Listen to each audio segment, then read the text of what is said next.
And I'm joined here with some extremely exciting guests today. Austin is not here to join me. He is dealing with some family things right now, so he's kind of taking a little break. But thought I'd keep it going with a new team that I'm talking with here with Shadur Sanders and Dustin over here. So guys, I'll hand it over to you just to introduce yourselves. Well, I am the legendary ball knower, aka your favorite podcaster's favorite podcaster, aka Chev Sanders, the one who will not tolerate any slander of the one they call Shadur. So I'm excited to get into this today, and I'm gonna pass it off to a guy who is a Broncos aficionado and ball knower extraordinaire. Definitely. I come to this with a few less nicknames. Some of y'all might know me as Dekku25. We got a little free Discord going on over there, Empire of the Elite. We're starting to put out some good Devi content, and Yeah, I'm excited sure. to just sit here and talk some I'll ball be with some sharing fellow the ball link knowers to here. both Discords for Super Dynasty Bros and Empire of the Week because you guys have a lot of good stuff going on over there. You guys have a lot of Debbie stuff. For sure, opened my eyes to a lot of the Debbie info that you guys have running over there. A lot of guys who know ball. So let's go ahead and start off talking a little bit about kind of what the combine is used for versus what it should be used for today. So honestly, for me, the combine, it started out. Well, actually, you know what? We discussed this offline, Dustin. Why don't you give us kind of the original, the OG history, that the combine is used for, and then I can kind of talk about what people use it for today. Okay, yeah, for sure. So this is actually something that I just found out, and I think it's super interesting. So the original intent of the combine was actually to bring all these prospects together, and so that they can get that kind of get their medicals out of the way with all the teams. And then I believe it was 1982 or something. They actually pushed out all of the actual athletic testing, and of course, it's kind of morphed into what we know and love today. Man, it's so another point that got mentioned at some point during the discussion before this was how the NFL has figured out how to monetize every phase of their season. Like the business cycle never ends. So now we're in combine season.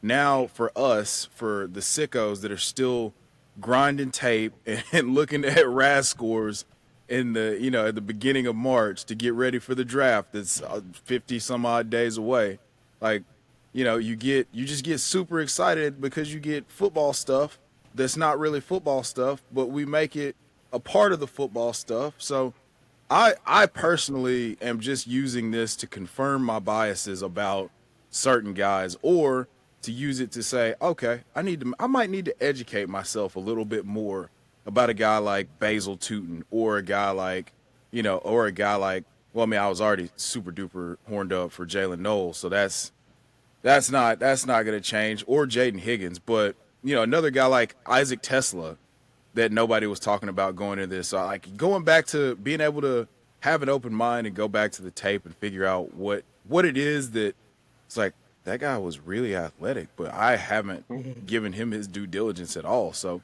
that's kind of what I use the combine for as far as an evaluation tool for fantasy purposes. For sure. And even just to kind of piggyback off that, I'll say the numbers that you see there should support what the film's already telling you, right? Unless there's some egregious discrepancy where you need to go back in the film, kind of like you said, and just go check it out. I think we have that same basic process with the combine. And if I could just add, I think that the mistake that many dynasty managers actually make is that they put way too much stock in these athletic testing numbers, right?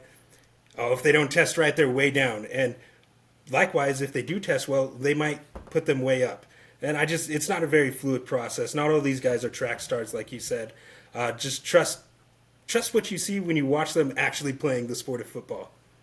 Yeah, I mean, the guy for me that kind of embodies that in totality is, Devin Neal. So with Devin Neal, like I've been watching him for 2 years. I was hoping that he would leave last year, but he stays, and then he comes out and his 40's not great, and people are like, well, he's not that athletic, and it's like, man, if you watched him, you knew he wasn't a burner. He's super shifty, and he can do everything that you want out of a back, but explosive he is not. So I just, I didn't move him at all in my rankings. I'm super high on him. Yeah. He's actually my running back 4 in this class. So, but then on the flip side, you got DJ Giddens, who I thought would test similarly to where Devin Neal was, and he goes out and runs a 4.43, Yeah. and I'm like, whoa, I got to go back to the tape and see what, like, I mean, obviously he single-handedly ripped Shiloh Sanders' combine invite away with what he did to him when they played Colorado this year. Wow. But yeah, like, I got to go back to the tape and see, hey, is this real? This 4.43? Like, or did you just have a really, really good trainer and run a 4.43? So, yeah, those are some guys. Those are some guys that kind of on opposite ends of the spectrum for me that I just didn't. I was like, oh, okay. Like, I'm not going to use that. I'm not going to devalue what I've seen on film versus what they tested with. Yeah, for sure. And that kind of goes to the same kind of keeping to your point, Chev, that like Austin and I did our rookie running back summary a while ago, just talking about really the big guys and some of the other honorable mentions to keep out for. Bashal Tutin really didn't make it in our video at all. We may have mentioned his name once, but man, like that's the thing about the combine is you have to take it with a grain of salt because, like you just said, have they been training for this? And it doesn't show up on the same way on the field as it does, running in underwear, as people say. So I think you have to take it all with a grain of salt and just add it to me, just using it as part of my information that I add onto the film that I also watch with those players. But yeah, I guess going into it, what were some of your guys' instant reactions from watching the combine, or at least finishing up after last night? Those RBs definitely showed out, right? Those running backs definitely showed out. That's always the instant reaction, and for me, sadly, the best one didn't perform. We didn't get a chance to see Ashton Genty go there and compete against his peers. And I know he's got nothing to prove, right? Everything everything that he did, he put on tape. We know that. So go ahead, if you're watching this, go ahead and tell me in the comments what an idiot I am. But for me personally, I do miss when the top tier prospects would perform. Now, let me take you back to 2011, right? I would have been a senior in high school. I'm ready for this damn near perfect wide receiver prospect to hit. 6'3", 220 pounds, tore up the SEC at the University of Alabama. Talking about Julio Jones. Had nothing to prove. And he goes out to the combine. He runs a 4.34 40. He had a vertical leap of 38.5 inches. He had a 1.5 10-yard split. Julio Jones, with nothing to prove, went out there and did that on a broken foot. Okay? He had nothing to prove. Calvin Johnson, same thing, went out there and performed. Bijan Robinson, recently in 2023, great running back class. He still went out there, and when you saw him perform those drills, you're like, damn, he's different. So, and I get it. The NFL is a nasty business, and if you go out there and get severely injured, they'll move on quick. As we saw with Gunnar Helm. But as someone on this side, yeah. But as someone on this side, right, us fans, as couch scouts, I'm missing that level of competition between the top athletes, that the like, I'm the big dog attitude around here. The put me in a room full of my peers, and you're going to see who's real and who disappears. Yeah, for sure. I think to kind of piggyback off of your point, Dustin, I had wanted to mention that these rookie RBs were something to behold yesterday, and this is actually the fastest class since 2003. So taking all the 40 times, of course, leading at Mr. Tutin there, but these guys were impressive yesterday. And then the other piece that I took away from that was that the Iowa State wide receivers really showed out yesterday. Both Jalen Noel and Jaden Higgins. They really showed it. I think I saw something like Jaden Higgins had like a 9.88 RAS score. Just really threw me onto him. I was kind of lower on him entering into the combine. I hadn't had a lot of research. I was higher on some other guys. And then that really kind of opened my eyes to those two. Boy, I'm glad I did not know that before the show, because I have been bricked up in the cement aisle about Jaden Higgins for months now. Like, it is absolutely ridiculous to me. Like, I love Jaden Higgins way more. Like, and I feel like this felt so validating for me, almost that people are just now becoming aware.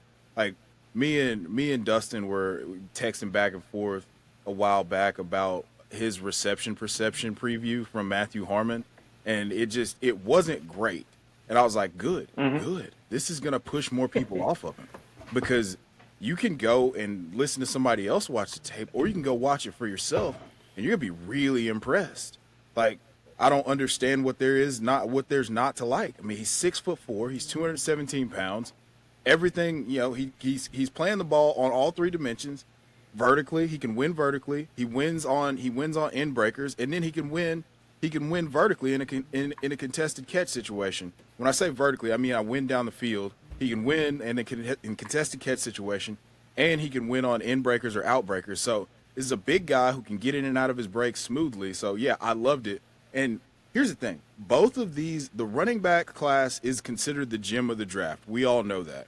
Well, we also had 10 guys from the receiver class come in at sub 4.44. That's never happened before. So we're poo-pooing on this receiver class. And we had 10 guys go below 4.4 in the 40-yard dash. You had a guy like Jalen Noel Jalen Noel goes sub 4.4, but then Jalen Royals, who dominated his last 2 years at Utah State, he comes in at 4.42 or 4.41 with the fastest 10-yard split, tied with Matthew Golden. So there's a ton of value to be had here at receiver, because of the fact that everybody's poo-pooing and comparing it to the 2024 receiver class, where we had just marquee names and even more freak athletes than this class does. Chev, where are you predicting Jaden Higgins goes in the draft? As far as what round? Inside the top 50 picks, second round. Mm-hmm. I think he stamped himself. Yeah. Yeah, he locked that in. He locked that in with that performance. That size, man, teams are going to fall in love with that. Yeah. That was one of my standouts for sure. Yeah, I think he's top 50 easy. I've said for a long time, I thought he would be the perfect receiver to go to Green Bay and replace Christian Watson. I don't know if he's going to last that long now. Yeah, yeah. And, of course, right now we have a lot of rumors of DK Metcalf being linked to the Green Bay Packers. Be interesting to see how this offseason goes. How real is that to you guys? I don't know. I heard the asking price was like a second-round draft pick and either like Romeo Doubs or Christian Watson. I mean, how do you not send Christian Watson in a second for DK Metcalf? That's fleecing the Packers. Somebody who hasn't been able to stay on the field. Yeah. I don't know. I don't really believe it has any legs, Chev, honestly. I think it's just smoke around this time of the year, trying to cover up intentions. I mean, maybe it does. I know Seattle's really shut it down. Maybe they just didn't want that getting out of the building. I just don't see why they would need to. For sure. It's way too early. I think it could be a contract play. Like all those 2019 guys are coming up on, outside of AJ Brown, who just re-upped again for $96 million or whatever it was. All those guys, like Debo's going into the final year of his deal. I believe Terry McLaurin's going into the final year of his deal. And I want to say that I said Debo. I'm trying to think. There's another guy who was going into the final year of his deal, and Debo was owed like $21.4 million, which is why they were able to get rid of him for a 5th round pick, because I think the Commanders are going to take on a bunch of that money because they've got so much cap space. But I think it's a contract play, if anything. But that does not make any sort of logical sense for the Seahawks to part with him like that. Yeah, for sure. So as far as our kind of the RAS scores that we were looking at, guys, and I actually stole yours, Dustin. I unintentionally out of Jaden Higgins. Yeah, so, so is there any more that you want to talk about that as far as kind of what you were seeing with Jaden? I mean, we hit on it all, honestly. 9.87 RAS, 6'4", 214, 447. Like, if that doesn't get you horned up, then I don't know what does. Just looking at his profile from a Devy perspective, he's somebody that I knew about, that I had my eye on, because he did transfer up. He started his career at Eastern Kentucky, moved up to the Big 12, immediate contributors. So for me, that's a good sign that when you transfer up and then you're able to immediately be a producer and help your team win. I think he had 900 yards. He was just below 1,000 yards that first year. And then last year, he breaks out, and that's his breakout season of 1,000. He put up 1,183 yards, 9 touchdowns. I have in my notes here, he had a career yards per route run total of 2.60 and a career yards per route run versus man of 2.84 and 2.97 versus zone coverage. So when you split those up, that's over his whole career. Now that's just beautiful. I don't know if you're very familiar with yards per route run. It's a very predictive metric. It's great for showing future translation and future success at the next level. So, I mean, he obviously greatly elevated his stock. Like Chev mentioned, he's got a great chance to get that high-end day 2 draft cap. And he's got some intriguing visits, which I know we're going to get to later. I think he could come in. He's someone that could have an immediate role as boundary X wide receiver for a team right out the gate. Yeah, for sure. Yeah, and I ended up taking Terrence Ferguson here. Was kind of another standout at the tight end position that, at least again, if you're not paying a lot of attention at the Debbie side of things, you might not have heard of him. But he ended up having the best day for the tight ends. 9.81 RAS score, ran a 4.63 fastest for the tight ends, and had a 39-inch vertical. Came in third place with a 10-foot 2-inch broad jump, but I think that I think you said something on the Discord the other day, Dustin, that 40 really means a lot for tight ends more so than any other positions. Yes. As far as, like, again, some of those predictive metrics. There's a 0.46 correlation between fantasy success, NFL success, I think draft capital, and the 40 time for tight ends. So it's the number one metric 40 time is for the correlation between success at the position and, so yeah, that was, he made himself quite a bit of money, man. He's just, he's super inconsistent from a performance perspective, which is just wild to me because he's so talented. And you very clearly can see that he could be a difference maker at the position. But I went with a guy that me and Dustin have been absolutely just pilled up for a long time now. This is my RB3 in the class. I was big braining it and questioning myself. He had a monster performance, but I get paralysis by analysis sometimes, and I start overthinking stuff. And so I moved him around a little bit, and then he comes out 9.95 RAS score, 5'11" and 7/8 or whatever he was, so almost 6 feet tall, 221 pounds, runs 4.48. Quinshon Judkins. I've been waiting for him to be a draft eligible since his freshman year at Ole Miss. Like, I saw that guy and I was like, this is an NFL running back. This is a really good NFL running back. I mean, so if you remember back far enough, they had a guy that was a former 5-star recruit at Ole Miss named Zach Evans. And he just completely comes in and outshines that guy. And it's been wheels up ever since. I mean, he was the focal point of the offense last year. And he had a little bit of a down year at Ole Miss. And then he says, okay, well, I'm going to save myself some tread on the tires. I'm going to finish it out, go get me a little bag from Ohio State, and win a national championship and show that I'm a complete team professional, player. And he did all that. And on top of that, he's a freaking athlete. I mean, this RAS score is no joke, 9.95. I can't get over the fact that I was questioning his long speed. I was going to be happy if he came in at 4.55 or better, and he comes out and runs a 4.48, and then Travion, the burner, only goes 0.05 hundredths of a second less than him in the 40. So, I was just extremely impressed with what he did from a performance standpoint yesterday to go along with an 11-foot broad jump and 38.5-inch vertical. 38 or 39? I think it was 38.5. Yeah, 38.5. So, 38.5. Super Him and excited. Travion both scored the same in that. So, yeah, if I can piggyback off you, because that's actually the player that I chose for who impressed me the most in the next section. Like we said, man, me and Chev have been talking about Judkins since this thing started. Yeah, he's been a Debbie darling since he was a freshman in high school, like he said. Not only did he take over that role from Zach Evans, who Zach Evans was seen as like the number one running back recruit of that time. He was a 5-star plus. Here comes Quinshon Judkins as a 3-star. A 3-star freshman took over. I don't know how often that happens. And as a freshman, he ran for over 1,500 yards. He actually had the second best freshman season in the SEC since Herschel Walker.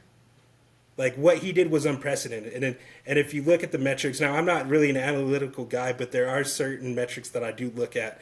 And that early breakout is just one of them. So we've been waiting for this guy to get here. And the fact that we knocked him for lack of explosion, lack of long speed, which I don't really get. I don't understand why that narrative kind of came about. If you'd really watched his career, you could see he had plenty of long speed. I mean, even in the playoffs. But this combine testing, yeah, even in the playoffs. And I mean, I saw somebody say, well, yeah, look, he had a 70-yard run, and somebody from Notre Dame took him down, or whoever they were playing took him down. Well, yeah, that defensive player runs a 4.3 fucking 40. Like, there's some goddamn athletes on the other side too. Like, shit, and he just ran. Like, you know what I mean? Like, come on, y'all. Let's put the context in this. This dude's been a stud. He's been a stud for a minute, and I'm just glad that he went out there, got himself a little bag, let people remember who Quinshon Judkins is. And I've had Judkins and Travion right there. I've been saying for a while. Me and Chef kind of disagree on this. He has Hampton as RB2. I've been saying it's one of those OSU running backs, and then Hampton right there. And this did nothing to change my mind. Super happy for the dude. I think he's going to be a smash in the NFL. I think he could do it all. Might not be that burner like a Devin Achane, but man, he's plenty fast. Got the good lateral quickness. I think he's got good vision. Runs decent routes out of the backfield and has soft hands. Like, you get him in the AFC West with Denver, or paired back with Chip Kelly. Man, it's all the way up. Yeah, no, that's a good choice on that, Dustin. I ended up taking Bashal Tootin, and I think I was just extremely impressed by everything that they did at the Combine yesterday. Fastest 40.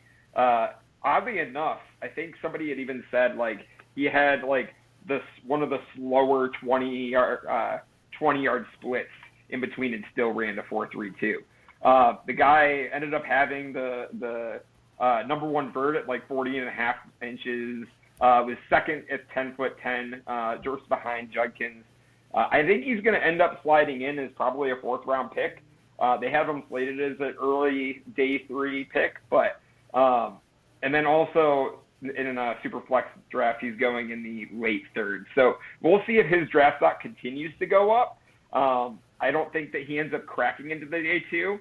And, you know, he definitely made himself some millions as far as his rookie contract, but really good showing from Tootin. I actually saw, at least as far as a comp, being Jaylen Warren, which I think the physical side of things, it makes a lot of sense.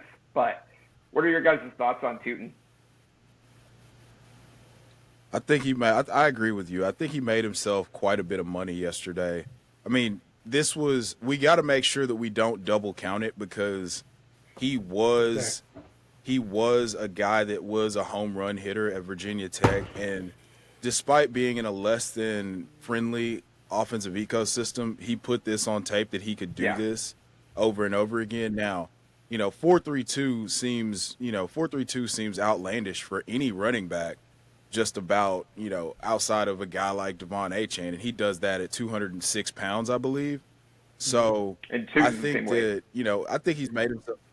Say that again? Weight at 206. Yeah. So, I mean, at 206 pounds, running 4.32, and just having all the explosive metrics that he did, I think he's made himself quite a bit of money. And it's one of those guys that you have to go back to the tape and be like, all right, how could I push this guy up my rankings, because he has the athleticism to be a difference maker. And I think that Jaylen Warren comp that could be spot on. He's shown chops as a pass catcher, so he could go in somewhere, and then, he could play that Jaylen Warren role and be extremely efficient on a per touch basis. And I mean, he's just, like I said, he put that Virginia Tech offense on his back. So yes. I think he made himself some money. It's just that this running back class is so deep that, he might get pushed down just because there's the edge class is deep. So you always, pass rushers are at a premium. The defensive tackle class is ridiculously deep. Like, So these guys are going to get depressed. I heard Daniel Jeremiah say on the broadcast he thinks that 15 of the top 18 picks are going to be some sort like either defensive tackle or edge going into the draft. So that's just how deep this class is. And then you couple that with the fact that like not only is that position deep, but running backs as deep as it's been since 2017. So I'm in love with what I saw from Basil Tootin. I'm not going to double count it, but I think that he did open a lot of people's eyes who didn't get a chance to watch Virginia Tech very much yet this year. Yeah. I think that's a great point. If I could just kind of go off that, for anybody who's newer to Dynasty, remember that if we know something about a prospect, don't double count it. If we know you're fast, you don't get extra points moved up because you tested well. That's kind of what we expected of you. So I just love that you mentioned that.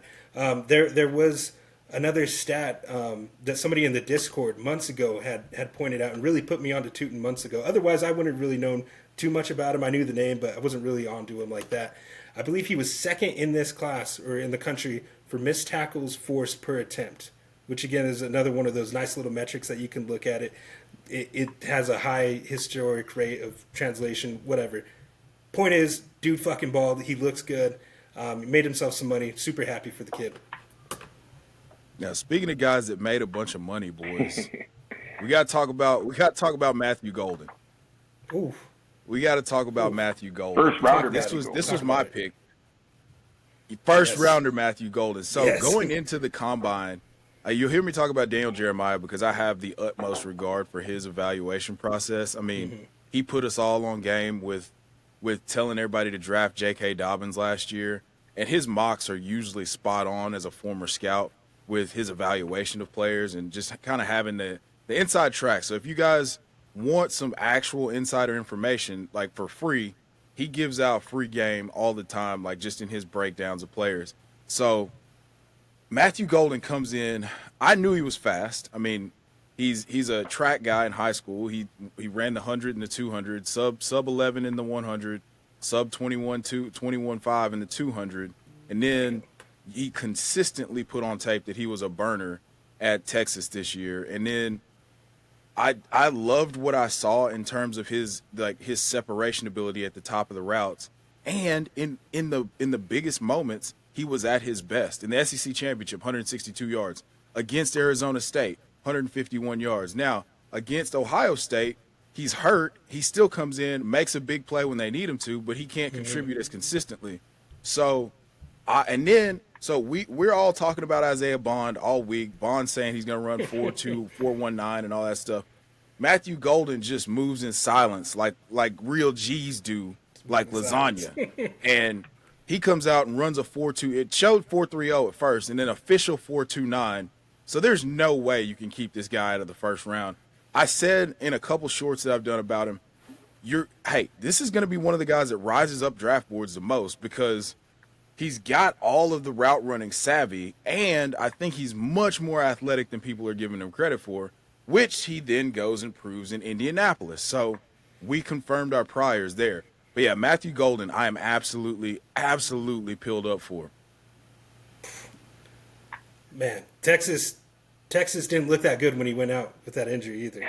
No, I mean, they tried to go back to Bond and Gunnar Helm. Yeah, which Gunnar Helm was out there running like Mose from The Office around like across the field. Yeah, and like he I don't know what his deal was, man. So they just don't have. I mean, you could clearly see that they made a shift, and then once he wasn't available, they didn't have a plan B in the passing game. So yeah, he put a lot of good stuff on tape, man. It's just watching him, man. I keep coming away just so unimpressed with Ewers. That's 2 straight years, man, watching tape on a Texas wide receiver, and I'm just going, fuck. Ewers, what are you doing out there, man? You got all this talent out there. Man, Arch Manning's going to come in, hopefully, and take advantage of these athletes that Texas puts out there. Yeah. Yeah. He's going to light it. I think Arch is going to light it up. I never thought Ewers was it. I mean, that 24/7 grade, him being like the highest rated quarterback prospect ever, that was always kind of fugazi to me. So I'm a Quinn Ewers denier, and I will remain there. And just considering that he's had Isaiah Worthy I mean, he's got Xavier Worthy now, Adonai Mitchell, Matthew Golden, Isaiah Bond, Right. Gunnar Helm, JT Sanders. Jatavian Sanders, Jaden Blue. Like, right. Like, you got all these guys that are Ahmad Neblack was supposed to be the guy at tight end. And then we're talking about two of their tackles being NFL guys. Like, what else do you need to succeed? Like, you just come out and you're mid with NFL talent, bro. But hey, we're not here to poo-poo. I'm not gonna keep poo-pooing on Quinn Ewers. He's done that enough to himself. And so let's talk about some other quarterbacks who definitely kind of, I think, to me, Dylan Gabriel did. I think he was the one who I was least impressed with from yesterday's combine. Problem is, I just don't think he has all the tools. He's kind of the opposite of what I see with Cam Ward, where Cam Ward has the ability to has way better accuracy. Same thing with Shadur Sanders, but Dylan Gabriel just could not hit it yesterday at the combine. And the rest of the season looked good for him at Oregon, but it was a pretty weak day for him yesterday. What were you guys' thoughts on Dylan Gabriel?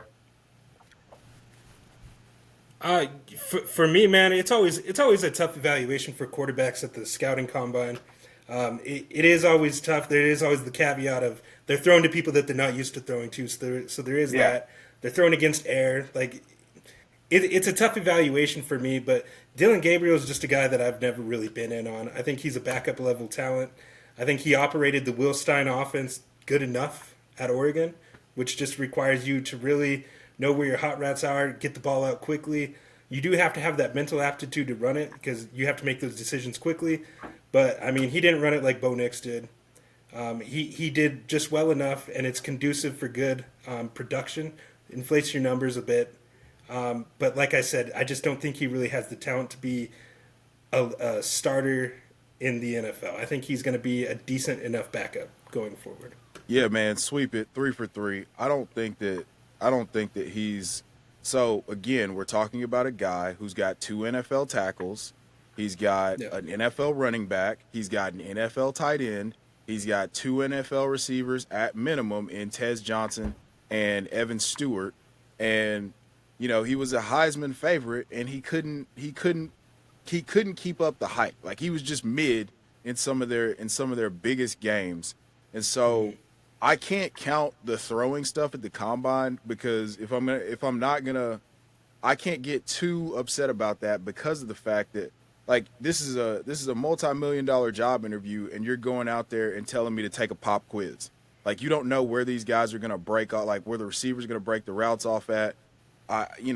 In spite of all that, like, the film itself just says to me, like, I don't really know. And so if you're going to be a shorter guy, you've got to be like a Russell Wilson where you have great mobility and you're striping that thing outside the pocket. Like, you're consistently throwing the ball with accuracy down, outside the numbers. You've got to be like a Kyler Murray that's just a dynamite stick, of explosiveness.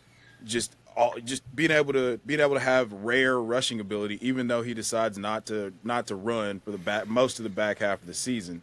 So you've got to have some special trait. And I can't identify what Dylan Gabriel's special trait is that would allow for him to become, some sort of plus level NFL starter. So yeah, I'm with you guys 100%.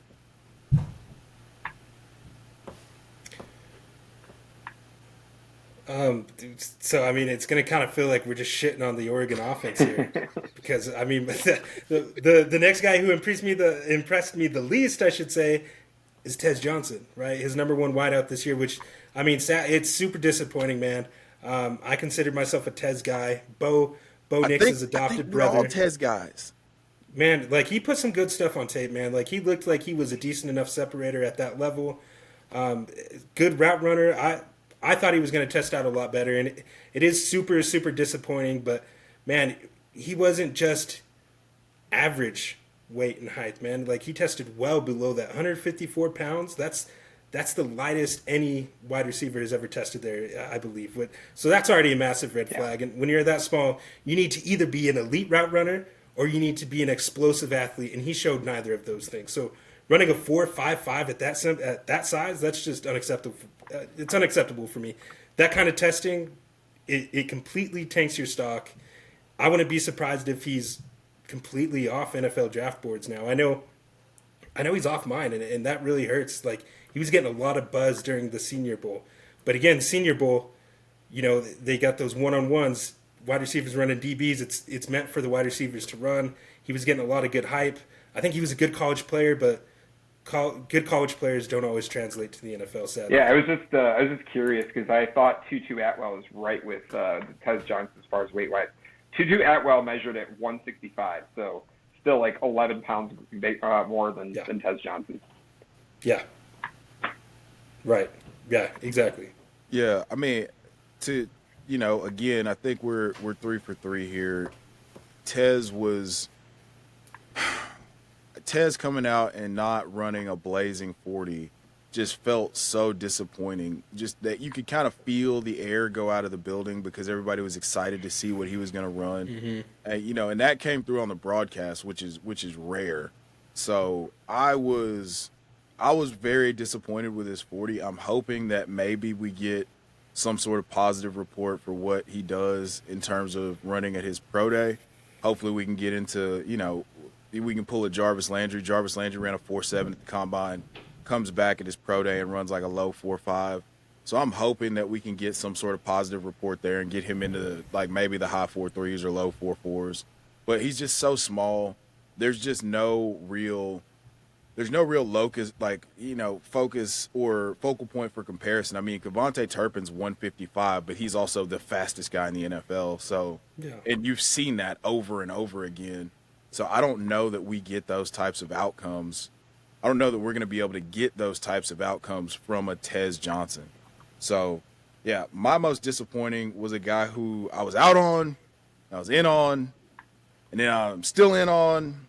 But I might need to temper my expectations a little bit. But if I'm preaching not to freak out about some athletic testing, I can't freak out as much as I want to about Caleb Johnson. Caleb Johnson, 225 pounds, comes out. I've been banging the drum saying, look, this guy hit 22 miles an hour in back-to-back seasons at Iowa. And you saw this guy have over a 15% breakaway run rate in 2024, and this was just, he hits a runway, he hits a crease, and he's gone. And I was really excited. I thought for sure he was going to run a faster 40 than Quinshon Judkins just because he had that he had that build-up speed, and you've seen it time and time and time again, him hitting those home runs. So I'm still trusting the film over his evaluation. I mean, he had a really, really bad 10-yard split. So maybe he just didn't take, his start seriously or work as hard on the 40, which, hey, to each his own. If you want to cost yourself millions of dollars by not running a great 40, just, that's up to you. You just be like, hey, I'm a great football player. But also, the nerds always prepare for the worst and hope for the best. So I'm still in on Caleb Johnson. I moved him to my RB5, but I was a little disappointed that he came in at 4.58 yesterday. I'm not going to lie to you guys. Where do you think that pushes him for the NFL draft? I mean,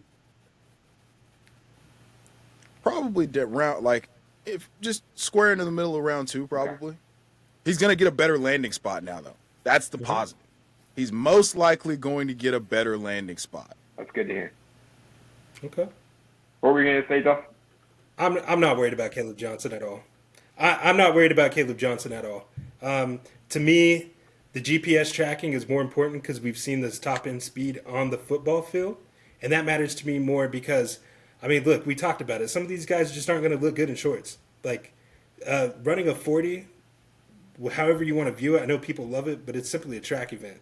There's nuances to your get-off, and there's certain aspects of that you have to really hit. And if you're not one of those guys, like Caleb Johnson is a 225-pound behemoth. Like, he runs through a motherfucker's face all the time. That's all over his tape. So to me, I put more stock into that than this. I think it's disappointing, and it's easy to want to put him down because, yeah, we're expecting 4.4. Like I was saying it in that YouTube live that you did, Chev, the other day. I was like, what are we gonna do if Caleb Johnson runs a 4.4? And everybody's like, oh yeah, I'm gonna be horned up. I'm gonna touch myself. Well, whatever. It got a little weird. Yes, sir. Yes, sir. So when that doesn't happen, I mean, we hype these things up. We have expectations, and anytime an expectation's not met, you're going to be disappointed. And that's just what it is. So I think if we could take anything away from this, it's don't put too much stock in it. Don't elevate a player too much, and don't lower them too much. Trust the film, trust those metrics, trust the GPS tracking. Like I said, that's the most important thing. We know who Caleb Johnson is as a football player, and like you mentioned, Chev, he's going to get a better landing spot. And ultimately, for fantasy, that's going to be better for us. Yeah, I mean, currently he's at the 110 in our ADP. So, like, maybe he slides into the middle of the second round. Maybe we can go get, Matthew Golden, who's currently around like the 2.3, 2.4.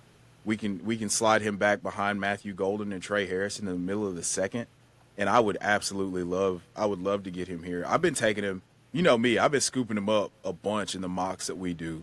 Mm-hmm. So if we can get some sort of discount and add value to making a selection in a player that we believe in, let's do that all day long. I mean, you had commented on it this morning in the Discord, Chev, that, the same thing's happening for Harold Fannin. Just that he's ending up, with that 4.7, 140, that people are really pushing him down. It's like, let's go buy the dip.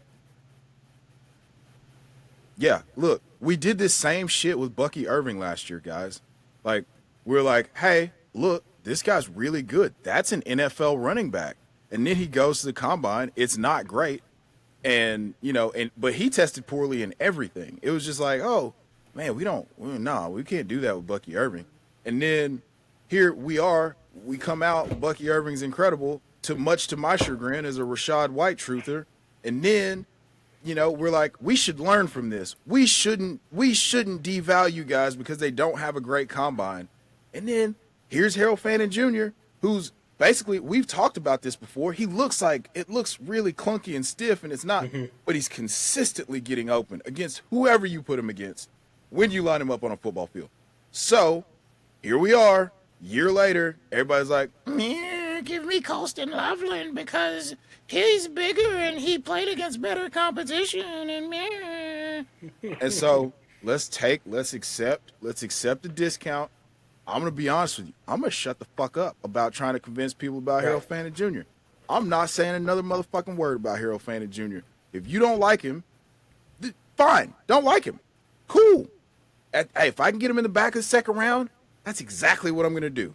So, yes, Harold Fannin Jr. Get him later. Yeah. The more, just keep talking crazy shit about Harold Fannin. Okay? Just keep doing it. Everybody, fade Harold Fannin Jr. You heard it here first. Fade him. He's not good. He's terrible. All that stuff. Yeah, Sorry, end rant. Had to be talked about. Because it happens all the time with the combine, especially as you guys talked about how much it's changed within probably the last 10 to 20 years. And it's just these guys get bad PR as soon as, they test poorly on one, this here. The fact that Bucky Irving had like a 2.24 RAS score basically just tanked his draft stock. And then he goes into Tampa Bay and is probably right now like a top 10 dynasty running back. So, yeah, it's one of those things you have to take with a grain of salt. Like, we look at the play on the field, and we also look at the combine. The combine just kind of helps you cement things in your head of the guys that you really like.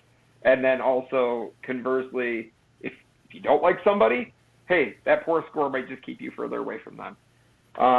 Let's talk about some landing spots, though, like some ideal landing spots in your guys' mind for some of the things that we saw yesterday and some of the players. So here's a guy Chev's already mentioned. Me and Chev have been in lockstep with a lot of these players.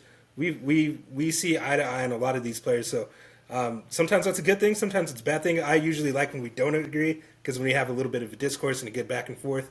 But Devin Neal's been my guy for a while, and I don't know why people like to shit on him so much. I mean, 3 straight years of 1,000 yards rushing is nothing to knock on. All-time rushing leader for University of Kansas. Now, he's been getting a lot of interesting interviews, but one thing that I noticed was he had a couple interviews already scheduled with the Minnesota Vikings. Now, I think that's a tremendous fit for him because, I mean, what I put in my notes when watching Devin Neal run is just smooth. Smooth, man. When he runs the ball, it's just something beautiful, man. He's got, I think, some of the best vision in the class. I think he'd be a seamless fit for Kevin O'Connell's zone rushing attack. He can identify and exploit the running lanes. He definitely has the talent to go day two. But like Daniel Jeremiah mentioned, there's just so many running backs in this class that naturally some of these GMs are going to know that they can get a similar talent later in the draft. So I don't know where Devin Neal will go, but I know that if he goes to Minnesota, that's just such a beautiful fit. And I do think that Aaron Jones is going to re-sign for cheap to the Minnesota Vikings, and some people might knock Devin Neal in this scenario if that does happen. I think honestly, overall, that's tremendous for his long-term development.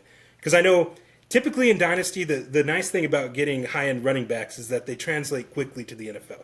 A high-end running back is going to typically equal to fantasy points in your roster almost immediately, which makes them tantalizing. But I don't think it's a bad thing to ever learn from somebody like an Aaron Jones who's performed at this high all-pro level throughout his career. Anytime you could get somebody like that to mentor somebody, that's just good. It's hashtag good for their development.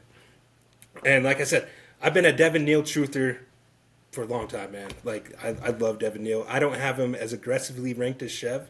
I have him right at, I guess if I had to rank him, RB6. Yeah. But man, I love him. And if he went to the Minnesota Vikings, man, I go 6 to midnight. Yeah. It's such he's built for that system for sure. So yeah, I agree. One that I really like, and I think he kind of pushed himself up there, is Omarion Hampton to the Chargers. That one, I think he really kind of cemented himself as well in the first round. I think Quinshawn has probably cemented himself into first round into early day two. But yeah, I think Harbaugh's going to go for running back here. Absolutely.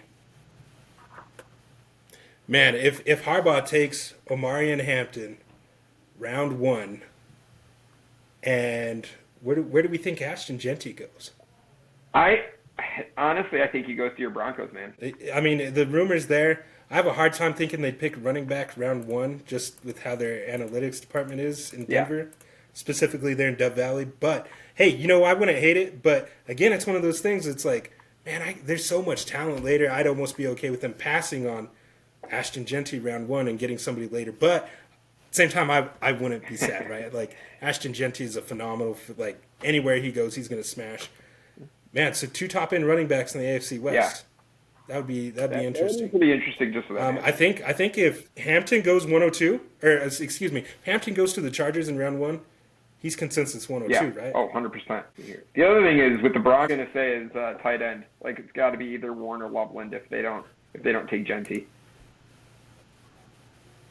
Yeah, I think we're pretty locked in between those 3. Speaking of Broncos, let's see, they have, as far as running backs, confirmed interviews they have had with Ashton Jeanty, Ollie Gordon, Omarion Hampton, Caleb Johnson, Devin Neal, and Brashad Smith. So definitely looking at a running back. Yeah. Definitely expect them to see a running back. And as well, they have spoke with Tyler Warren, Colston Loveland, and Gunnar Helm. So I think you hit the nail right on the head with that. Running back and tight end are priorities for the Broncos this offseason. Sean Payton had mentioned something. He said he really is looking for the Joker role, and that's really intrigued a lot of people where they're interested in, like, well, man, who's going to go to Denver for that Joker role? And he did mention a Joker doesn't just have to be a tight end, right? That's typically what he likes, but it also can be a running back who's an elite pass catcher. And so when I see somebody like Brashard Smith, who's another one that our legendary ball knower has been all up on, no homo, no diddy, Brashard Smith, going to Denver, playing that potential Joker role, man, I mean, I think that's a great fit as well, too. So Denver's always a very intriguing landing spot for these offensive skill positions because we know what this draft is all about. We already got the good defensive talent. Now it's about surrounding Bo Nix with some real weapons besides Cortland Sutton. Right. So I'm excited, man. I'm really tracking them just from a fan perspective and from a fantasy perspective. I think they're one of those great spots. I'm assuming that you guys. I'm assuming that you guys just went over Terrence Ferguson on the Broncos. We did not actually. I think you had finished up yourself on.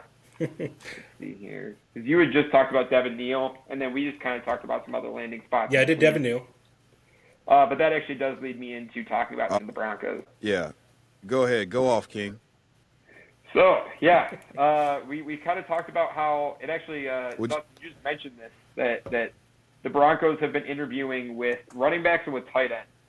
And one of the tight ends that they've been interviewing with has been Terrence Ferguson. And I actually watched something the other day that was really pointing to Bo Nix really pushing for Terrence Ferguson to be interviewed with and brought into the team to at least be looked at, because they do have a connection back from Oregon. He did perform really well yesterday. I think there is a shot where if they end up picking Ashton Genty or Amarian Hampton in the first round, they could go for Terrence Ferguson somewhere later in the draft, like day 2 or day 3. I don't think he ends up going anywhere earlier than the third round, but that makes it really exciting for Bo Nix to get it connected up with an old teammate of his. No, I think that's a great point. I mean, you can get Terrence Ferguson. Terrence Ferguson's going to be there probably in round 3 or round 4. Just like you said, either late day 2, early day 3. I mean, he blows the testing out of the water pretty much, and then you can see that he knows how to get open. And that's going to be – Bo Nix is really, really good at layering the ball over the middle of the field.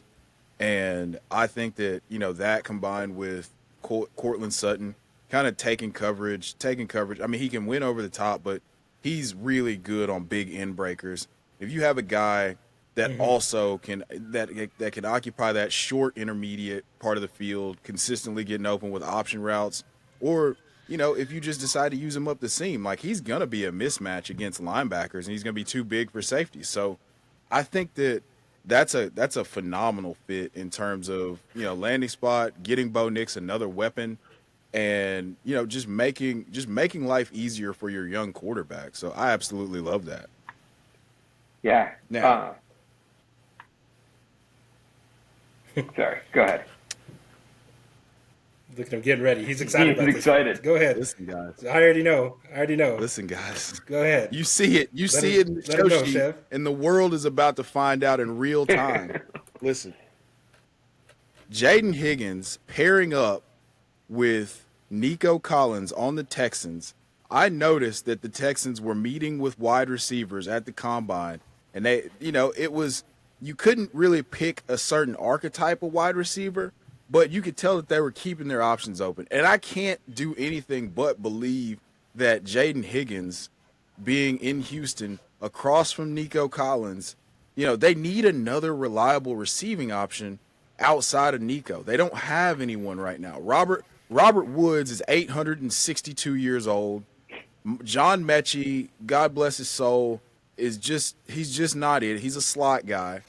I mean, Xavier Hutchinson, whoever else that they're going to roll out there, it's not. I mean, first of all, they can't play for real. So why not get us another weapon in Houston with C.J. Stroud that he can win and throw deep balls to, and have another contested catch guy who, I mean, Daniel Jeremiah. Y'all gonna get sick of me talking about Daniel Jeremiah, but he put the graphic up where he compared Nico and Jaden Higgins. So why not have a Spider-Man meme going on in your wide receiver room with two guys that could just dominate, in the 3D phases of the game, man. So I really am excited about the fact that the Texans met with him at the Combine, and now in my brain, I'm thinking to myself, do I need to be back in on C.J. Stroud for fantasy purposes? Am I ready to hurt again? Can he give me 4,030 and ascend into that top 12 echelon? Yeah, I like that there. I think the talent's there. Talent's there. If you're asking me, Chev, I'm gonna give you an answer. I think the talent is there for CJ. He could definitely do it. If you play in those 6-point passing leagues, definitely elevates those pocket passers there. You keep surrounding that man with talent. I mean, he could do it. He had no O-line. What was the real issue? Thank you. That's exactly what I was going to say. The real issue is he's got no one up front to protect him. C.J. Stroud was having to run around like he don't like to. Right. Like he has some athletic ability, but he's a pocket passer. He wants to stand in there, identify his sets, and attack you. So I did as a pocket passer. So I did an interesting thing in a mock that we just did for Uncovered_NFL, and on there I gave them Gray Zabel in the first round, who he has that positional versatility to play all across the line. I mean, we're starting to get a pattern of North Dakota State offensive linemen coming in and kicking ass in the NFL. Mm-hmm. They've got a few guys. They've got some guys, and I think Gray Zabel's a guy. So being able to get him at the end of the first round, and then I think that I think what happens here is they move up back, like they trade up into the second round to go get one of these receivers.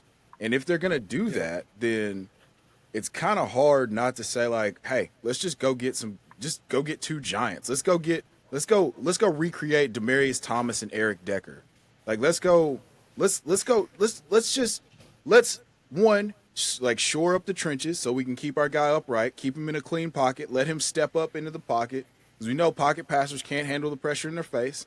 And he does have a phenomenal ability to navigate the pocket when it's not collapsing into his lap. So if we can shore that up, we've got a $100 million tackle. You've got Shaq Mason, who might be on his last legs, but it's still, And then Juice Scruggs and Kenyon Green are the two weak links at the offensive line. So you can get Gray Zabel to replace Kenyon Green. You got Titus Howard playing right tackle. And I think that could solve our problem of C.J. Stroud running like a chicken with his head cut off. Then we go get Jaden Higgins, and now I'm bricked up in the cement aisle. Yeah, I absolutely love that match there. Having Nico, Jaden Higgins, and C.J. Stroud would for sure just keep them in the division, the division champs going forward. Yeah, so, I mean, look, their division mates are dog shit, and I'm a Titans fan, so they just got to figure it out like a little bit. Yeah, I mean, you saw last year. Ended up, 9-7? You guys still won the division after losing a lot of games there? Or no, as far as Texans. I mean, yeah. I mean, it's not great. I mean, they're going to go and lose in the divisional round every year most of the time. Well, every time historically. But, they're going to win the division. So, good for them, I guess. So Chev, while you were kind of off the stream there for a second, Dustin and I were talking about just some other landing spots of players that we were thinking about, and I had mentioned how I was seeing some stuff and really interested in the landing spot if Marion Hampton ended up going to the Chargers and ended up with Jim Harbaugh. And Dustin and I both said, if that happens, you take him at 102. I mean, that's pretty, at this point, that's pretty crystallized. You get the type of talent that Marion Hampton is in a system where he has no competition for touches, and he's going to be running out there like it's UNC all over again.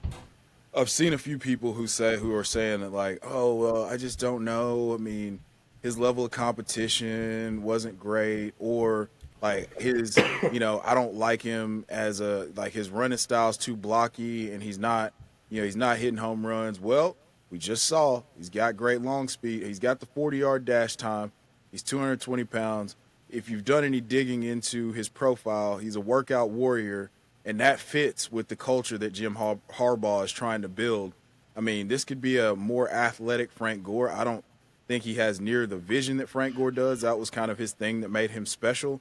But, you're looking at a guy who's probably going to rush for between, 1,150 and 1,400 yards with no touch competition on day one, with pass catching upside, with a just rocket armed quarterback.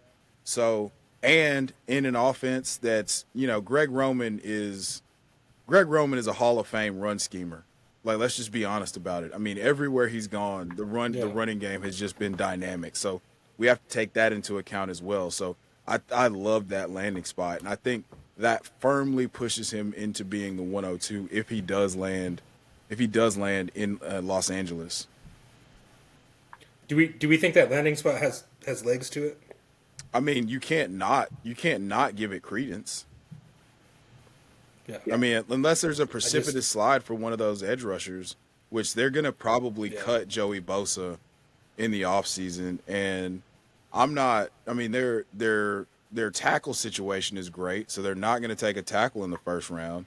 They're not taking a quarterback. You know, I mean, if Tyler Warren's there, maybe they take Tyler Warren. But we none of us think that Tyler Warren's going to be there at what, 22? No. What do they have? Let me see. I'm looking at a mock draft right now. They've got pick 22. Colts, I think, are one of the top landing spots for Tyler Warren as well.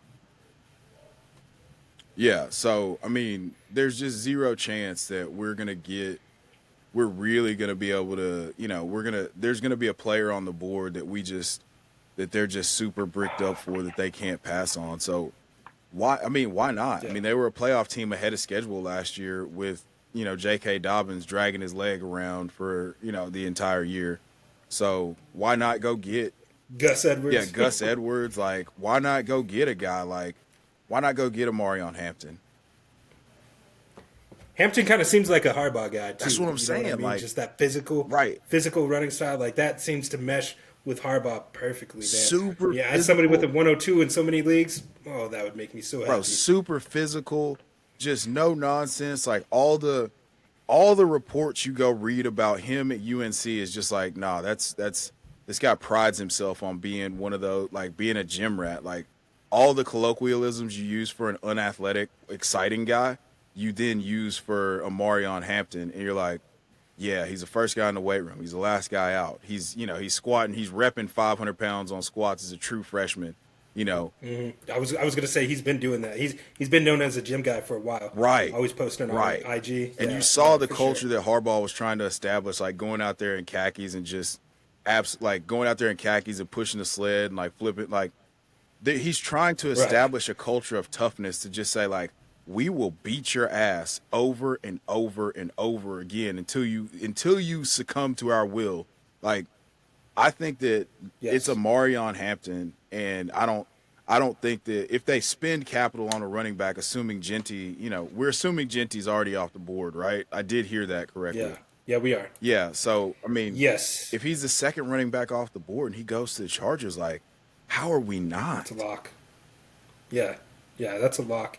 And you know what? That physical brand, that Harbaugh football, man, like you said, they overachieved. They proved that that's effective in today's NFL, where we got two high safeties more than ever, smaller DBs, these hybrid, like, build the trenches, run the fucking ball, and you're going to have success. Like, it's old school, but it's here, and it's what's working today. You know, everything's cyclical in the NFL, and I think we're back to that. And so, man, the AFC West, because I feel like the AFC West is just a prime landing spot for some of these running backs. You got Pete Carroll over there in Las Vegas.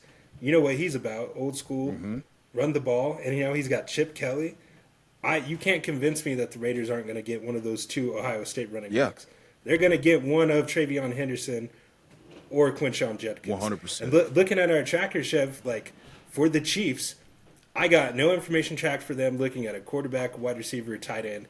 It is literally all running back. They have interviewed Ollie Gordon, Caleb Johnson, Devin Neal, Travion, Quinshon, and Dylan Sampson.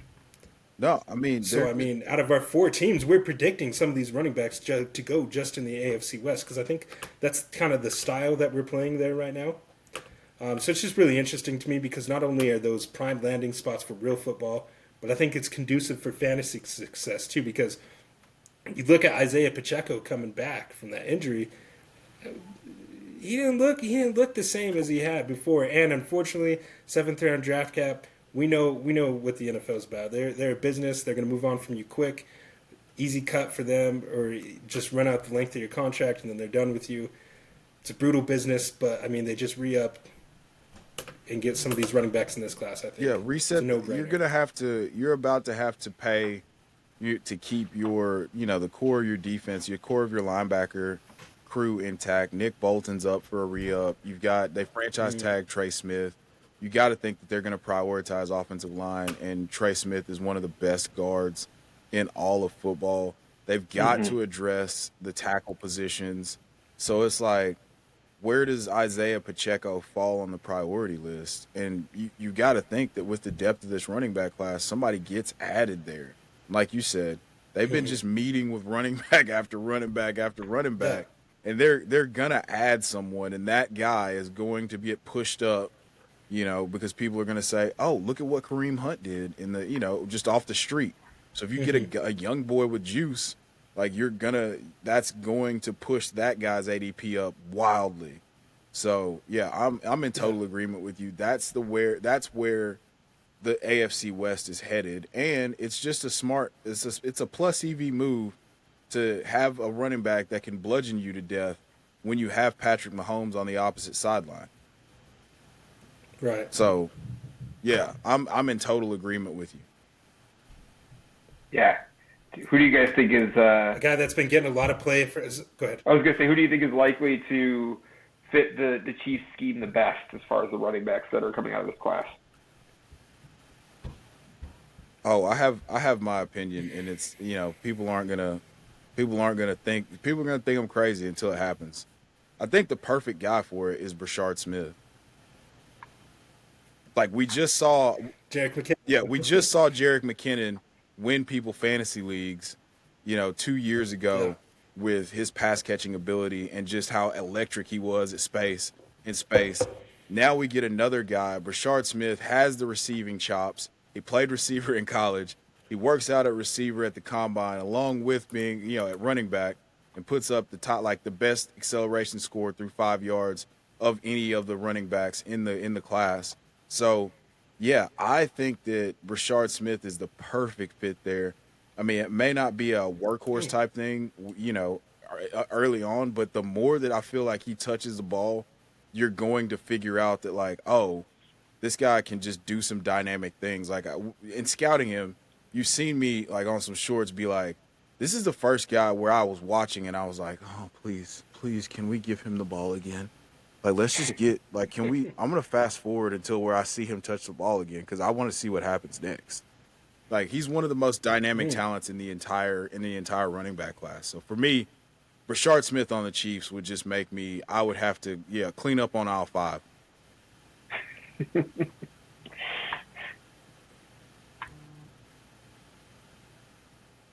I have a perfect fit for them as well, but I almost don't want to say it because I feel like all I fucking do is talk about Mr. Quinshawn Judkins, but I know, like, that's my guy, apparently.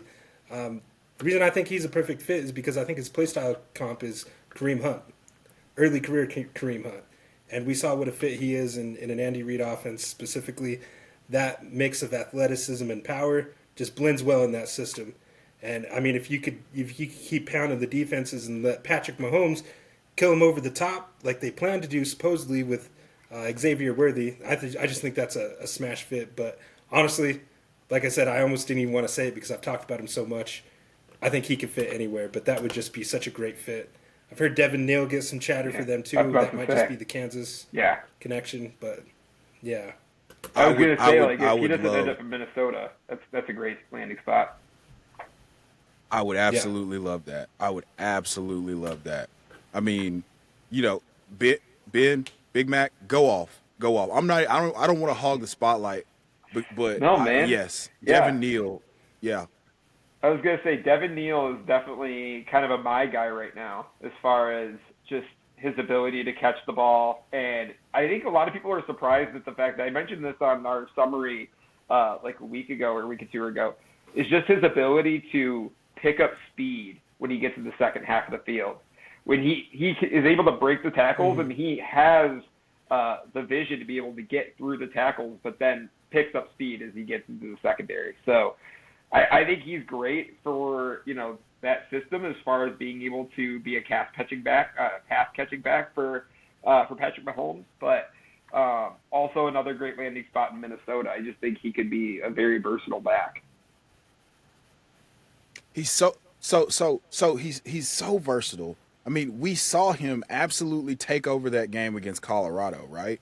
Like we're not making shit up. Yes. We saw him just single-handedly take over that game.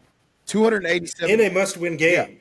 Yeah. For Colorado. Yeah. 287 total yards, right? 4 touchdowns.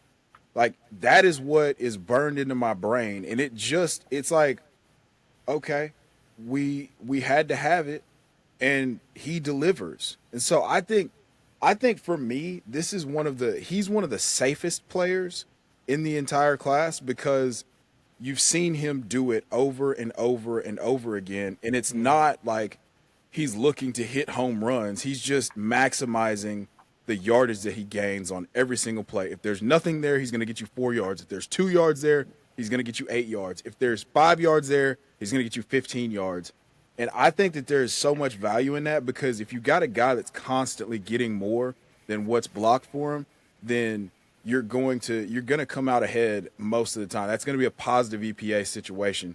And the fact that you know that he can catch passes out of the backfield, and that's one of the things that Patrick Mahomes is going to do. He's going to throw the ball to his running backs. Yeah, I was just seeing another landing spot being the Broncos again. That the Broncos apparently met with Devin Neal as a potential third-round steal. So that would be another great landing spot for Bo Nix. Oh yeah. I mean, look at what he did with Bucky Irving. Like he's consistently dumping the ball off. He wanted to do it this year, and the Sean Payton offense lends itself to running back pass catching production. It was still there this year. Javonte Williams is just cooked. So you add a guy that can actually. Hey, I'm sorry. I was a Javonte. I too was marked. I've been harmed personally. Hey, we talked about it. Yeah. We talked about it, man. Yeah, I mean, I bought the dip. I bought the dead cat bounce. I bought it all. I had my wallet out, and I was like, shut up and take my money with Javonte Williams. So if we can get a guy with any kind of juice in there, that role becomes an easy top 15 in fantasy for me. Yeah. Definitely. Yeah, for sure. So, yeah, I think we've got a lot of good landing spots for these guys. Is there any other thoughts to wrap up on everything that we just talked about? Oh, brother, we could go on. We could go on. Yeah, we could go on. Let me see here. There's one for me. It's a guy that I don't hate Jackson Dart. Let me set that straight. I'm a USC Trojan fan. We recruited him, right? Like, okay, Jackson Dart has all the arm talent in the world. As I've said in the Discord and to others, I don't buy into his ability to diagnose the defense at this level. The offensive system that he ran with Coach Kiffin there at Ole Miss, it's conducive for production. It really inflates your profile. And so if you punch in those numbers in your spreadsheet and you're looking at those metrics, he looks great. He's a guy that looks great in the spreadsheets. He does enough to he does have a tantalizing arm. I don't want to discredit anything that he does there. I just don't know with the buzz that he's getting for a first-round quarterback, and that is legit. People will overpay for a quarterback, and I see all these teams that he's meeting with, and I'm just like, man, if he goes and we're expecting him to be a starter, it's just the never-ending failing process that the NFL continually does with these guys where they overdraft a guy. The expectations are just set at this level that realistically they're not going to be able to attain, and then they're just cut and thrown to the side, and we reset and do it again. And it's like these NFL GMs are not learning, and I'm kind of getting on my soapbox here a little bit, but I see him go in here with a visit to the Steelers, and this just feels like another Kenny Pickett situation. Thank you. You know what I mean? You. Like, are we doing this again? We're gonna reach on a first-round quarterback, and they're saying, oh, maybe he'll slide to the second. Jackson Dart, if he's getting this much buzz, there's so many people wanting that QB3 of this class to take over because it is perceived as a weak quarterback class. And so we so desperately want to get this guy hyped up. We want a quarterback 3. We thought it was going to be Quinn Ewers. We thought it was going to be this guy. Now it's Jackson Dart. It was supposed to be Drew Aller, but he decided to go back to school. Now it's Jackson Dart. I just don't see it, man. And we're hyping him up because he's throwing against air at the combine. Like, no, I don't like that. I don't like any of these spots for him. What do you guys think about Jackson Dart? All I have to say is it's good news for the Steelers that they are not planning on taking a quarterback in the first round. So at least we won't see another Kenny Pickett situation happen again in Pittsburgh. So it looks like they're rolling forward with the Steelers. But that's good. With Justin Fields. But I'm also on the same boat that like I just don't see the full project with Jackson Dart as far as he's just too inconsistent. And I think part of it was not being able to just show consistency in his accuracy. I think that's the part that I'm scared about with entering into the NFL, and how is he going to handle with NFL pressure. So I think if Jackson Dart is a second-round pick and viewed as somewhat of a developmental project because of the way Ole Miss plays offense, I think that I would be in on him. I think that him having the expectation of coming in and playing day one, I'm out on that. Now, he has all the tools, right? Like, I'm going to go to PFF real quick. There's some things that I know off the top of my head, but I want to give you guys some context to why people are getting a little bit like horned up. And I can see it, but I really want him to go somewhere and just sit for a while and learn how to play. Like, the only guy that I really want to play early is Cam Ward.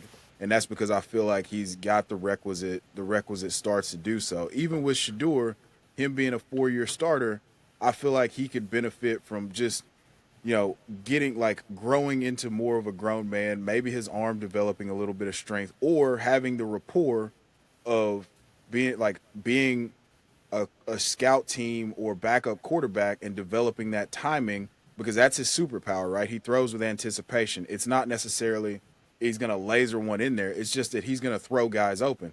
So Cam Ward's the only guy that I want to see play immediately to give you to add a little color to the picture for why people are all horned up for Jackson Dart. He threw for 1,500 yards on the most deep attempts of any quarterback in the NCAA last year. Like, throws to 20-plus yards. He throws for over 1,500 yards. Then, and he had a 42% completion percentage. Then against the blitz, he had like a 68% completion percentage and threw for another 1,200 yards. And then I can see it, but I just have never been one to say, hey, I really, really want this guy to come in and play day one. That I am 100% out on, because we've seen in Lane Kiffin's offense time and time again, it just isn't. It's not a pro-friendly system, in my opinion. So if he goes to somewhere like he went to the Rams, with like a second-round or third-round pick, then 2 years from now, or in fantasy drafts, I'll take a shot on him in the second round, because he's going to sit behind. He's going to learn from Sean McVay. He's going to sit behind Matthew Stafford for 1 or 2 years, and then you get a much more polished and finished product than a guy who's been playing backyard offense, one read offense for forever. And I would be in on that. However, if he's going to come in and play day one, no, thank you. Not ever. Not even if there's a fire. Yeah. In rant. That's pretty spot on, man.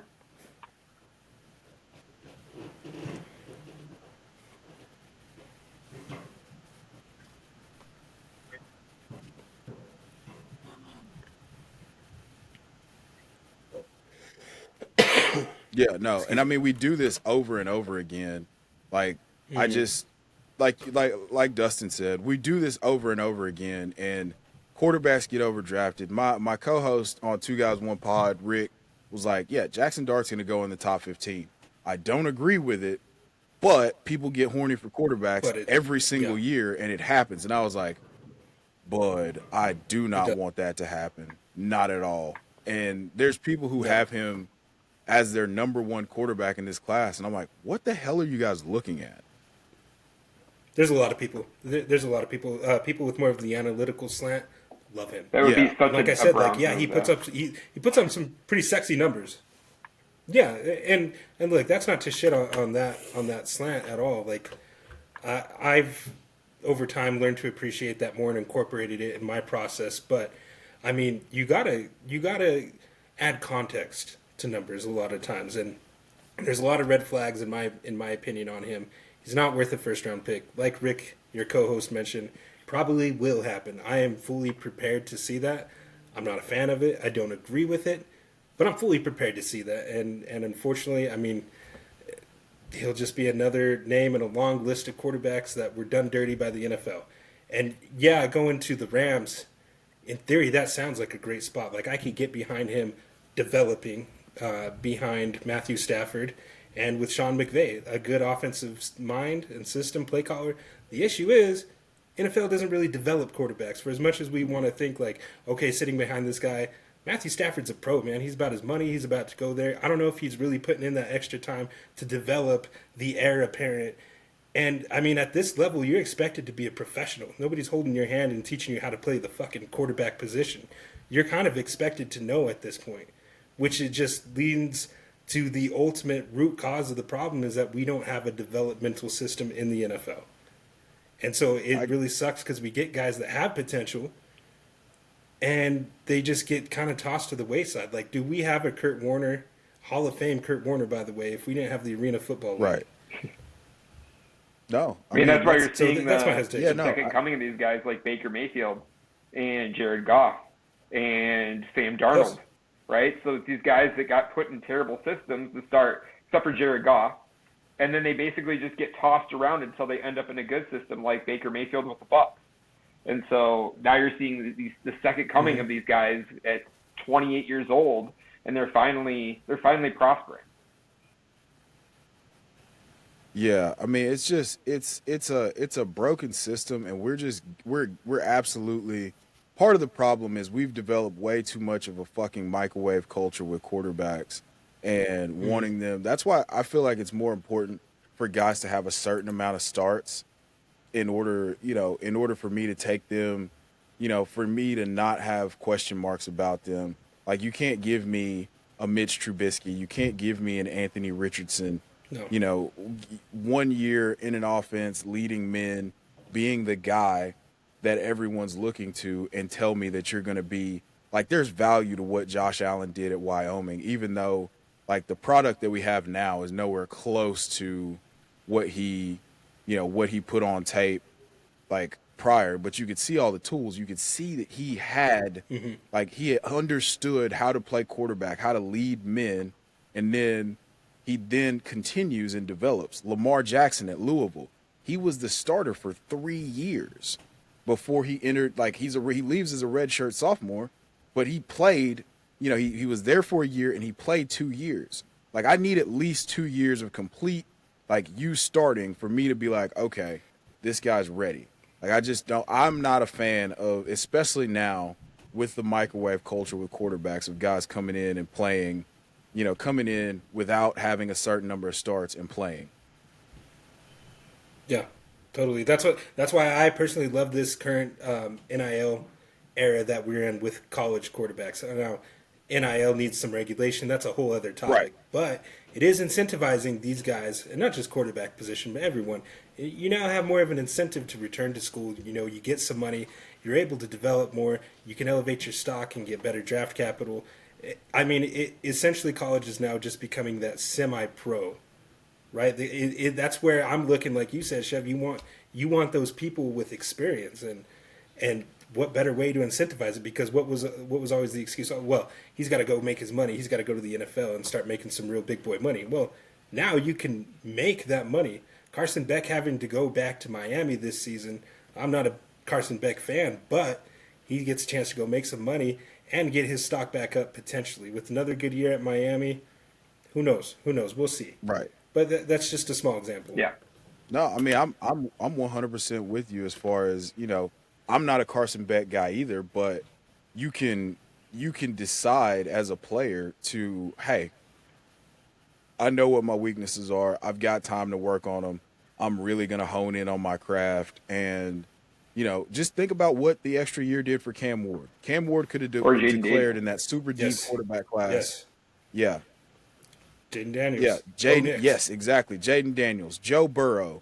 Like, you look at these guys that have played. I mean, and we're talking like the highest of high-end outcomes, but those guys are guys that likely, if they just said, screw it, I'm never going to play at this, at this spot, and not improve on my craft. Like we don't hear about these guys very much, and they're very clearly and very obviously NFL talent. So I think that just that extra time in college makes all the difference in the world. Like Will Howard's probably going to be a day 2 pick now. He's one of my personal favorites in this draft cycle because he's the guy at Kansas State.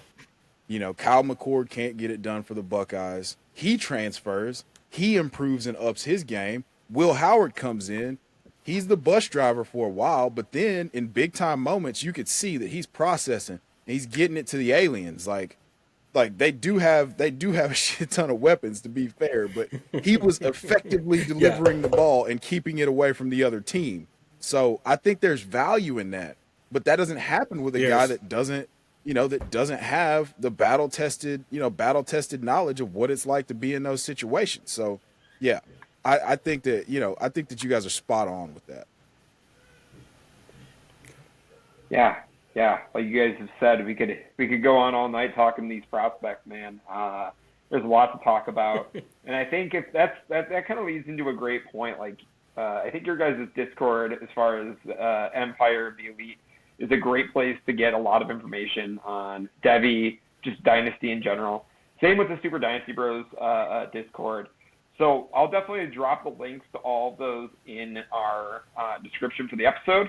And then as far as all of your socials, I'll include those guys. Any parting thoughts? No, this was really fun, and I would love to do it again. Yeah, and likewise. And honestly, I'll try not to let my computer take a nap in the middle of. What'd you say? Oh, I was just saying we could run a mock draft at some point. Get some more followers. Oh, hell yeah. And get a rookie mock in here somewhere. So yeah, I mean, I just did a PFF mock where we selected each. We took teams and took turns selecting each thing. So I would be down to do something like that too. Yeah. Hey, I'm with whatever. You guys already know I'm with whatever. Like I can sit here and talk ball all night. We can do mock drafts, do some Devy stuff too. Like I'm really trying to just increase the popularity for that. I've invited you, Mac, to that new league. It's a league full of nothing but new people to Devy. Awesome. If you guys want to get in, if you guys love prospect scouting, get in on Devy because you do it. It's prospect scouting nonstop. That's all Devy is. Yeah. 100%. I love that. Awesome, guys. Well, I will catch you soon, and hopefully catch you on the next one.